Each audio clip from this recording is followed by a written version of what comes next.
took over the farm here in 1989. My parents owned it before that. We've 35.5 acres in it.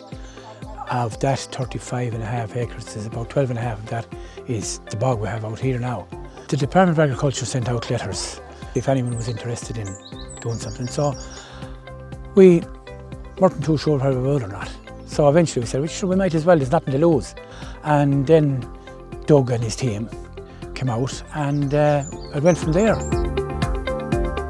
I suppose with Green Restoration Ireland Cooperative, we were set up initially to look at the possibility of getting income for farmers and landowners from restoring peatlands. So that's kind of where we started out in 2019. We did the Farm Carbon EIP where we're looking at peat grasslands, and that's where we set these sites up. And then with Peatlands for Prosperity, what we think is this is valuable information to bring to peatland farmers.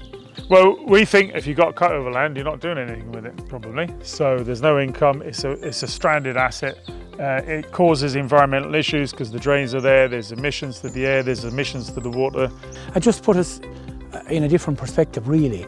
Like, this bog was sitting here for, I'd say, the last 45 years, not being used, our part of it, every part of it here actually. And so we didn't even walk out in it. We let them on, we blocked the drains, then we put in a few ponds with more over further there. And I suppose as everything went on, we were finding there was an awful lot more wildlife, there was an awful lot more insects, everything was starting to reappear. And it went from there then, and they decided that they'd put in fruit bushes. You know, on paper there's a lot of disadvantages to re-wetting your peat soil, but then when you look around here and you see blueberries over there, they're really thriving, they're really doing well, and there wasn't any information about blueberries doing well on wet soil. And we're learning as we go. I mean, we have to, because there's so little information out there about crops that do well on wet soil, so we're trying, you know, it's one step back, two steps forward. So at this stage we have about 250 between blueberries, cranberries, honeyberries, chokeberries, all what they call these super fruits, I suppose.